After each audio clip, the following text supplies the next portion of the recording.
This video is about rape defenses, what I call the 3 R's of rape defenses. There's more than 3 defenses to rape cases, but I'm talking about what I consider the big 3. And although I practice in Huntsville, Alabama and in North Alabama, these defenses really are applicable almost anywhere. So what are the 3 R's? One of them is responsibility, the other one is regret, and the third one is revenge. How do these play in to rape cases? Let's talk about responsibility. Responsibility simply means that the person is saying, I'm not responsible. They may be admitting a rape occurred, but they're saying they're not the one who did it. Most rapes involve a woman who is saying that somebody who she knew, somebody whom she had an acquaintance with, raped her. But there is another category of rapes. Those are the stranger rapes where, maybe some guy jumps out of an alley, a woman's walking through a park, she gets knocked over, a burglar or something like that. And in those cases, if there's a defense to those cases, it's almost always responsibility. The person who's accused saying, it wasn't me.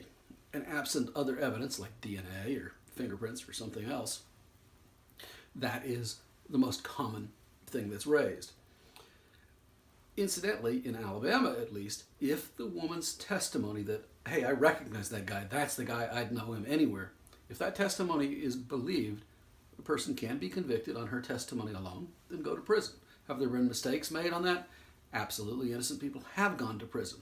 Now, there's other types of responsibility defenses, and let me put that in the context of the acquaintance rape, which almost all rapes, and I've been doing this for 30 years, most of the rapes that we see, or the rape charges that we see, are acquaintance rape accusations. So here's a real one. I had a client. He was a police officer, or at least an ex-police officer. According to his version of the events, stopped a woman for a ticket.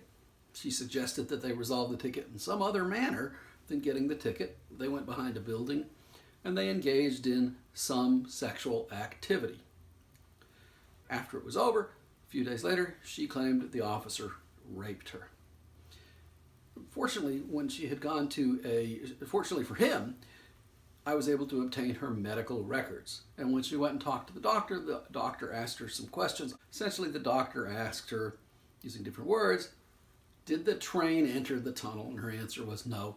His train never got to my tunnel. Well, that's not rape under Alabama law. Alabama law requires that there is some penetration of the male organ to the female. So there has to be some. It can be very slight. But if there's none, it's not rape. So while this officer, or ex-officer, had done things that were inappropriate, he had not committed the crime of rape. He wasn't responsible for rape because there hadn't been a rape. So that's a responsibility defense in a real-life context. Now, the other one is regret. And we see that regret comes up most commonly, at least in my experience, in cases where there's some level of intoxication. I want to be clear, a woman can be so intoxicated that she cannot give consent. A woman who is passed out, if she's out, she can't give consent. And rape under Alabama law means that it is the sexual knowledge, having sex with a woman who either can't consent because she's out, or it can be somebody who isn't giving willing consent because maybe somebody's holding a gun to their head or threatening them or something of that nature. But again, using a real life example, had a case, 2 people, man, woman, drinking. Woman later on claims, my guy raped her. I said, no, I didn't. He'd had a bunch of lawyers. He came to me. I looked at the interview tapes, listened to the audio tapes of her. She basically, in the audio tape, and again, I'm toning it down, said, hey, well, I'm not sure if I was actively leading the dance or if he was leading the dance. And of course, that's a reasonable doubt. If she was the active, enthusiastic participant, even if she was sorry later, drunken consent is still consent. And as a result of that, he was able to prevail. He was not convicted of a rape case. Another example of a regret case, young girl, she sneaks out of her house, climbs out the window, goes sees her slightly older boyfriend. They do what young people have been known to do. She's sneaking back in the house. Dad catches her, it's whatever, 4 a.m. Where you been? What happened? She's upset. Jimmy raped me. Now, Jimmy hadn't raped her, but she was sticking to her story.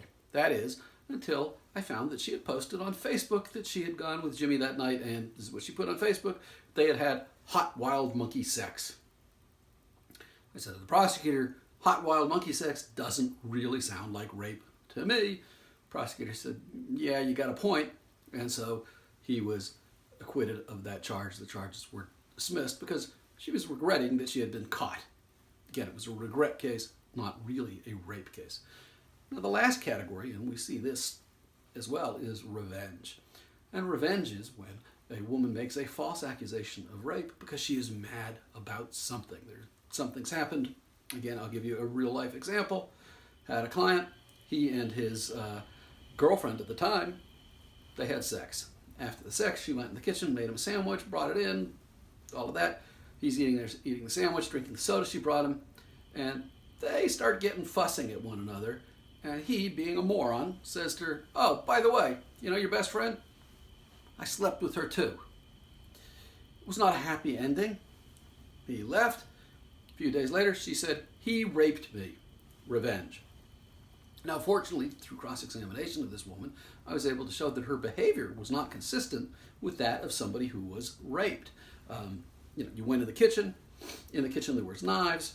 In the kitchen there was a phone. In the kitchen there was a door to the outside. What did you do? You made him a sandwich. You cut the sandwich in a nice little diagonal. You put it on a nice little plate, and you folded a napkin and put it on the tray next to it. You went and you got a soda. You put some ice cubes in there. You poured the soda. And you brought all of this back on a tray to the guy who you say raped you. You didn't grab a knife. You didn't use the phone. You didn't go out the door. You made him a sandwich and a snack and brought it back to him. Fortunately, because of that evidence, they saw that, wait a second, this is revenge. It is not rape. So there are defenses to these kind of cases. Again, those three things that I've mentioned, whether it's responsibility, regret, or revenge, are not the only, but those are three of the biggies.